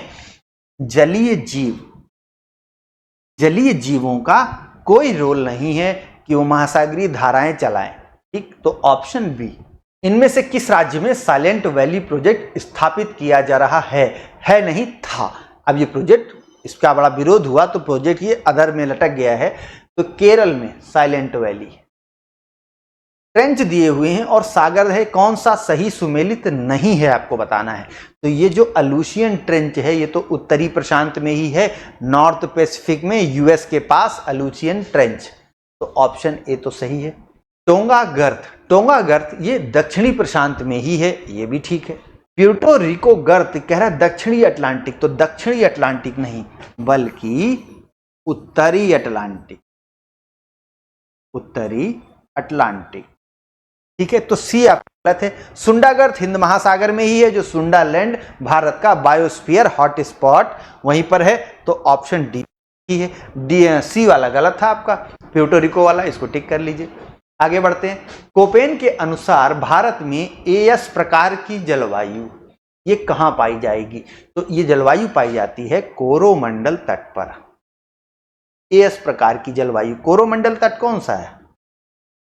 ये तमिलनाडु और आंध्र प्रदेश वाला पूर्वी किनारा, पूर्वी तट, यही है कोरोमंडल तट। यहां पर पाई जाएगी एएस प्रकार की जलवायु। भारतीय मानक समय देशांतर रेखा कुल कितने राज्यों से होकर गुजरती है? तो कुल 5 राज्यों से होकर गुजरती है। कौन कौन से वो राज्य हैं? तो यूपी, एमपी, छत्तीसगढ़, उड़ीसा और आंध्र प्रदेश। फिर ये देखिए बाहर निकल जाएगी ऐसे। तो भारतीय मानक समय रेखा कौन सी रेखा है? 82 डिग्री 30 मिनट पूर्वी देशांतर रेखा। देशांतर रेखाएं जो कैसी रेखाएं हैं? लंबवत खड़ी खड़ी जो रेखाएं ग्लोब पर खींची गई हैं वो देशांतर रेखाएं। उनमें से एक को हमने अपना मानक टाइम मान लिया है, स्टैंडर्ड टाइम निर्धारित कर लिया। इन शिखरों पर विचार करना है, इनको लगाना है पश्चिम से पूरब की ओर। तो चलिए सबसे पश्चिम में कामेट 4, फिर कंचनजंगा 2, फिर धौलागिरी और फिर है नंदा देवी, यानी 4 2 1 3। विकल्पों में देखिए ऑप्शन डी। इनमें से कौन सा स्थल मंडल को वर्णित करता है? तो स्थल मंडल कौन सा है? तो हम लेंगे क्या? भूपट और मेंटल का भी ऊपरी भाग। भूपरपटी है, इसके नीचे मेंटल है। मेंटल आंतरिक मेंटल और बाह्य मेंटल, या निचला मेंटल अंदर वाला और ऊपर वाला मेंटल। तो ऊपर वाला मेंटल और भूपरपटी या भूपटल को मिलाकर हम इस संरचना को एक नाम देते हैं, कौन सा? स्थल मंडल। स्थल मंडल, ठीक है। ऑप्शन सी आपका राइट आंसर हो गया। शंकुधारी वनों में किस प्रकार की मिट्टी पाई जाएगी? तो पीटजॉल मिट्टी यही पाई जाती है शंकुधारी वनों में। जो ऐसे वन जो ठंडे प्रदेशों में पाए जाते हैं, जहां पर जो वृक्ष हैं वो शंकु के आकार के होते हैं, वहां पर पीटजॉल मिट्टी पाई जाएगी, ठीक है। Option B. समुद्री जल में जो लवण पाए जाते हैं सबसे ज्यादा कौन सा लवण होता है? तो नमक, सोडियम क्लोराइड, यही सबसे ज्यादा है, NaCl, sodium chloride. Option D. इनमें से किस नदी का उद्गम मैकाल श्रेणी में नहीं है? तो मैकाल श्रेणी कौन सी श्रेणी है?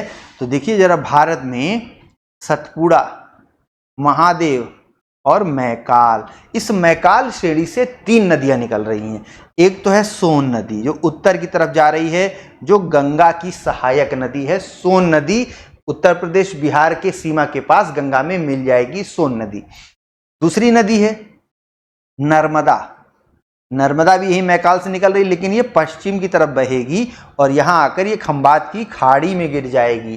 तीसरी नदी कौन सी है? तीसरी नदी है महानदी, जो पूरब की तरफ बहेगी, छत्तीसगढ़ वाली महानदी, ठीक। तो 3 नदियां मैकाल श्रेणी से निकल रही हैं। तापी नदी ये मैकाल श्रेणी से नहीं निकल रही है, ये बैतूल, यहाँ ये पश्चिम में और थोड़ा पश्चिम में, तो यहाँ पर मध्य प्रदेश का जिला है बैतूल जिला, यहाँ पर बैतूल पहाड़ी से ये तापी नदी निकल रही है। नर्मदा के बिल्कुल दक्षिण में ये नदी बहती है, तापी नदी, और जहाँ नर्मदा जाके गिरेगी वहीं ये भी गिर रही है, मुहाना बना रही है, कहाँ? खंबात की खाड़ी में। तो ऑप्शन बी आपका राइट आंसर। गेहूं की पेटी कहाँ पाई जाती है? तो वही मैदान है, कौन सा? ग्रेट प्लेन, बड़ा मैदान इसको लिख दिया गया है, ये है ग्रेट। इनका सब कुछ तो ग्रेट रहता है, अपने आप को ही ग्रेट बोलते रहते हैं ना, ग्रेट प्लेन्स। तो ग्रेट प्लेन्स में संयुक्त राज्य अमेरिका में गेहूं की खेती बहुत ज्यादा होती है, अच्छी खेती होती है, इसी कारण से इसको गेहूं की पेटी बोलते हैं। जनसंख्या वृद्धि के स्वरूप में कालावधि में घटित क्रमिक परिवर्तन को क्या कहते हैं? तो एक किसी टाइम पीरियड में जो क्रमिक चेंज आता है उसको क्या कह रहे हैं? उसको जनांकी विभव कहा जाता है। Option B. आगे बढ़ते हैं। इनमें से कौन एक डार्विन के प्रजातियों की उत्पत्ति के सिद्धांत से जुड़ा नहीं है? योग्यतम की उत्तरजीविता, बिल्कुल डार्विन कहते हैं कि जो योग्यतम होगा वही आगे प्रजाति चलेगी, सबसे ज्यादा योग्य होगा। प्राकृतिक चयन, ये भी ठीक है। अनुकूलन, ये तो बिल्कुल ठीक है। बदलते मौसम, बदलते परिवेश, बदलती परिस्थितियों के साथ जो प्रजाति अपने आप को अनुकूलित कर लेती है, एडजस्ट हो जाती है उस सिस्टम के साथ, वही प्रजाति बची रहती है, बाकी प्रजातियां खत्म हो जाती है। तो बी सी डी तीनों सीख हैं। आकस्मिक प्रजाति उद्भवन, ये आपका आंसर संबंधित नहीं है कि अचानक से किसी प्रजाति का उद्भव हो गया, डार्विन इससे सहमत नहीं है। 2 समानांतर भ्रंशों के बीच धंस जाने वाले भाग को क्या कहते हैं? भ्रंश क्या है? वो ये चट्टान का टुकड़ा है, इसमें दरारें पैदा हो गई, इसको बोलते हैं रिफ्ट। रिफ्ट माने चटकन, चटक जाना, ठीक है। तो 2 रिफ्ट पैदा हो गए, चटकन पैदा हो गई, फिर चटक के बीच वाला भाग अब क्या होगा? नीचे धंस जाएगा, तो इससे बनेगी भ्रंश घाटी। Option D. पश्चिमी जेट स्ट्रीम की बात हो रही है। पश्चिमी जेट स्ट्रीम, इसका जो परिसंचरण है यानी ये चलती है तो दोनों गोलार्ध में 20 डिग्री अक्षांश से ध्रुवों के बीच चला करती है। तो कितनी ऊंचाई पे चलती है, नीचे तो नहीं चलती जेट स्ट्रीम। जेट स्ट्रीम इसको नाम ही इसलिए पड़ा है कि जो जेट हैं, वायुयान हैं, वो जब पूरब से पश्चिम आते थे तो उनको जेट स्ट्रीम के कारण उड़ान भरने में दिक्कत होती थी, ज़्यादा फ्यूल लगता था। ठीक है, तो आज वायुयान देखिए जेट स्ट्रीम से बच के चलते हैं, या तो पश्चिम से पूरब चलेंगे या जेट स्ट्रीम को पार करके इसके ऊपर चलेंगे। ठीक है, तो ऊंचाई पूछ रहा है। जेट स्ट्रीम क्षोभ मंडल जो हमने पढ़ा है, सबसे निचली परत हमारे वायुमंडल की, इस क्षोभ मंडल की ऊपरी सीमा पर चला करती है जेट स्ट्रीम। इसके बाद समताप मंडल शुरू हो जाएगा। तो 7.5 से 14 किलोमीटर की हाइट है। क्षोभ मंडल की जो हाइट है वो क्या है, परिवर्तनशील है, भूमध्य रेखा पे ज़्यादा है क्योंकि यहाँ पर गैसें ज़्यादा गर्म है, ज़्यादा ऊंचाई तक जाती हैं। ध्रुवों पर गैसें ठंडी हैं, वायुमंडल की हवा ठंडी है, तो वो हवा नीचे बैठती है, तो वहाँ पर क्षोभ मंडल की ऊंचाई कम है। तो इसीलिए 7.5 से 14 का ये रेंज है। Option C. इनमें से किसने कहा है कि वर्तमान जो है वो भूतकाल की कुंजी होती है? जेम्स हटन महोदय का कथन है, फैक्चुअल क्वेश्चन है। प्राथमिक शैल किसे कहते हैं? तो प्राथमिक यानी सबसे पहले कौन सी सेल बनेगी? तो बनेगी आग्नेय सेल। धरती के अंदर से लावा निकलेगा, लावा जम के ठंडा होगा, आग्नेय शैल या इग्नियस रॉक बन जाएगी। अब इसी का अपर्दन होगा, अवसाद बनेंगे, वो जमा हो जाएंगे तो अवसादी सेल बन जाएगी। कायांतरित सेल इन्हीं अवसादी सेल का या आग्नेय सेल का तापमान और दाब पड़ने से रूपांतरण हो जाएगा, मॉडिफिकेशन हो जाएगा, चेंज हो जाएगा, तो रूपांतरित या कायांतरित सेल बन जाएगी। तो यहाँ पर प्राथमिक सेल पूछा है तो आग्नेय सेल, द्वितीयक सेल अवसादी सेल और कायांतरित सेल। राष्ट्रीय जैव विविधता प्राधिकरण का मुख्यालय कहाँ है? तो भारत के चेन्नई में स्थित है। Option A. एकाकी ग्रामीण बस्तियां ये कहाँ पाई जाती हैं? एकाकी ग्रामीण बस्तियां यानी एक गांव पर मिलेगा, फिर बहुत दूरी पर दूसरा गांव मिलेगा, तो ये सह्याद्री जो है, पश्चिमी घाट, इस पश्चिमी घाट के उत्तर वाले ज्यादातर भाग में इस तरह की बस्तियां पाई जाती हैं, एकाकी ग्रामीण बस्तियां। दो सूचियां हैं, इनको सुमेलित करिए। नगर हैं और देश हैं, यानी ये नगर किस देश में है? तो ये जो कीव है ये तो यूक्रेन में है, बांडुंग इंडोनेशिया में है, लास वेगास सभी जानते हैं संयुक्त राज्य अमेरिका में, और हरारे जिम्बाब्वे। 4, 1, 2, 3 option B. इन द्वीपों में से कौन सा द्वीप है जो आर्कटिक महासागर में मौजूद है? बैफिन आइलैंड बिल्कुल आपने सुना होगा। जावा, ये तो जावा सुमात्रा इंडोनेशिया वाले देश है। ठीक है, तो जावा नहीं, भूमध्य रेखा के पास है। हिस्पैनियोला नहीं, क्यूबा नहीं, बल्कि बैफिन आइलैंड, ये आर्कटिक सागर में एकदम उत्तर में है। जेट स्ट्रीम का ज्यादातर औसत वेग जो है वो कहां पर पाया जाता है? किस पेटी के ऊपर? तो ये जो उपोष्ण कटिबंध वाली पेटी है हमारे ग्लोब पर, उपोष्ण कटिबंध कौन सा क्षेत्र है? तो ये 30 से 35 डिग्री वाला क्षेत्र। कहां से? 30 से 35 डिग्री वाला क्षेत्र, इसको हम कहते हैं सब ट्रॉपिकल हाई प्रेशर बेल्ट। यहां पर हाई प्रेशर क्यों है? क्योंकि भूमध्य रेखा से ऊपर उठी जो हवाएं हैं वो इन्हीं अक्षांशों में नीचे उतरती हैं। तो जब हवा ऊपर से नीचे उतर रही है तो हवा का ही तो हमारे ऊपर दाब है, तो इसी को हाई प्रेशर के रूप में जाना जाता है। तो इसी उपोष्ण कटिबंधीय उच्च वायुदाब पेटी के ऊपर ज्यादातर क्या होता है कि जो जेट स्ट्रीम है उसका वेग ज्यादा पाया जाता है। यही बात यहां से पूछी गई थी। Option B. कथनों को देखिए।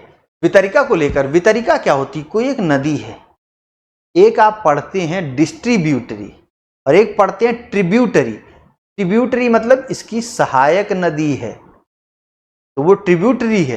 डिस्ट्रीब्यूटरी क्या है कि ये नदी जब समुद्र के पास पहुंचने लगेगी तो इसमें जो अवसाद हैं वो वहीं पर बैठने लगेंगे। नदी अवसादों का निक्षेपण करने लगेगी। क्यों निक्षेपण कर रही? इससे पहले क्यों नहीं कर रही थी? क्योंकि यहाँ पर क्या हो रहा है, नदी का वेग कम हो गया है। वेग क्यों कम हो गया है? क्योंकि ढाल कम हो गया है। ढाल क्यों खत्म हो रहा है? क्योंकि समुद्र जो है यही तो अंतिम ढाल है, इसीलिए समुद्र जैसी जगह में इतना पानी भरा ही क्यों है? समुद्र बना ही क्यों? क्योंकि यहाँ पर सारा अगल बगल का जो पानी था वो आके जमा हो गया, यहीं तक ढाल था। अब नदी भी यहीं आकर खत्म हो रही है तो नदी का वेग कम हो गया, क्योंकि ढाल कम हो गया, इसलिए अवसादों का जमाव होने लगेगा यहाँ पर। तो नदी की वितरिकाएं बन जाती, नदी बहुत सी छोटी छोटी धाराओं में टूट जाती है। इसी वितरिका को लेकर प्रश्न है कि समय के साथ वितरिका लूप नदी से कट जाते हैं और एक अलग झील बना देते हैं। ये विसर्प की वास्तव में बात हो रही है कि नदी जो है विसर्प बनाएगी, फिर विसर्प वाला जो लूप होगा वो समय के साथ मुख्य धारा से कट जाएगा और एक विसर्प वाली झील बन जाएगी या गोखुर झील बन जाएगी। तो पहला कथन सही है। समुद्र तक पहुंचते पहुंचते नदी का जो प्रवाह है वो धीमा हो जाता है और नदी अनेक धाराओं में बट जाती है। इसी को तो वितरिका या डिस्ट्रीब्यूटरी कह रहे हैं। तो ये कथन ठीक है, दोनों कथन सही हैं, 1 और 2, ऑप्शन डी। आगे देखिए, कुछ रिफाइनरीज हैं और उनकी लोकेशन है, हमें मिलाना है। तो देखिए, कोयली जो है ये गुजरात में है और नागपट्टिनम तमिलनाडु में है। नुमालीगढ़ ये कहाँ है? ये तो असम में है। और बरौनी जो तेल शोधन कारखाना है बड़ा फेमस है, बिहार का। तो 3, 2, 1, 4, ऑप्शन बी ठीक है। जरा इन कथनों पर विचार करिए। भारत के ग्रेट निकोबार और इंडोनेशिया के सुमात्रा द्वीप के बीच जलीय सीमा को ग्रेट चैनल कहा जाता है। भारत के ये जो अंडमान निकोबार है इसके बाद सुमात्रा शुरू हो जाता है, सुमात्रा फिर जावा, तो इनके बीच ये जो मौजूद है इसी को तो कहते हैं ग्रेट चैनल। ये 6 डिग्री का चैनल है, ग्रेट चैनल। मालदीव भारत के लक्षद्वीप के मिनिकॉय द्वीप से 8 डिग्री चैनल द्वारा अलग होता है। अभी हम लोग बात कर रहे थे कि भारत का ये लक्षद्वीप है, फिर इसके बाद दक्षिण में पड़ेगा मिनिकॉय, फिर पड़ेगा मालदीव। तो मालदीव और मिनिकॉय के बीच में है क्या? 8 डिग्री का चैनल। अब मिनिकॉय और लक्षद्वीप के बीच में है 9 डिग्री का चैनल। फिर अंडमान निकोबार के बीच में है 10 डिग्री का चैनल। ये एरो खाली लिखने के लिए बताया है, आप समझ रहे हैं। 8, 9, 10 अक्षांश रेखाएं हैं ये, तो पहले 8 डिग्री की पड़ेगी, उसके उत्तर में 9 डिग्री, उसके उत्तर में 10 डिग्री, इस तरह से। ठीक है, तो यहां पर क्या हुआ? दोनों कथन सही हैं, 1 और 2 दोनों, ऑप्शन। पाट भूमि पूछ रहा कहां पाई जाती है, इसकी बात हो चुकी है। छोटा नागपुर का जो पठारी क्षेत्र है ये वाला, यहां पर पाट भूमि प्रदेश पाया जाता है, ऑप्शन डी। सुमेलित करना है, बांध हैं और नदियां दी हुई हैं। चलिए सुमेलित करते हैं। तिलैया बांध जो है ये बराकर नदी पर है। पंचेत हिल ये दामोदर नदी पे है। राणा प्रताप सागर बांध राजस्थान में बनाया गया है, किस नदी पे? चंबल नदी पे। और माता टीला बेतवा नदी पे है। 3, 1, 2, 4, ऑप्शन ए, ऑप्शन ए। आगे बढ़ते हैं। इसी के साथ आपका आज का ये जो प्रैक्टिस सेट है, प्रैक्टिस सेट नंबर 6, ये कंप्लीट हो गया है। देखिए, क्वेश्चन बहुत ही बेहतरीन है। क्वेश्चन बिल्कुल उसी पैटर्न पे बनाए गए हैं जिस पैटर्न पे आपका एग्जाम आने वाला है। और एलटी ग्रेड की ये भर्ती जो है, परीक्षा जो है, बहुत ही दिनों से इसका इंतजार हो रहा था। अब इसकी प्रक्रिया आगे बढ़ रही है, तो हमारे साथ जुड़े रहिए, तैयारी करते रहिए और डिटेल में प्रैक्टिस सेट सॉल्व करते रहिए। मिलते हैं अगली क्लास में, तब तक के लिए बहुत बहुत धन्यवाद।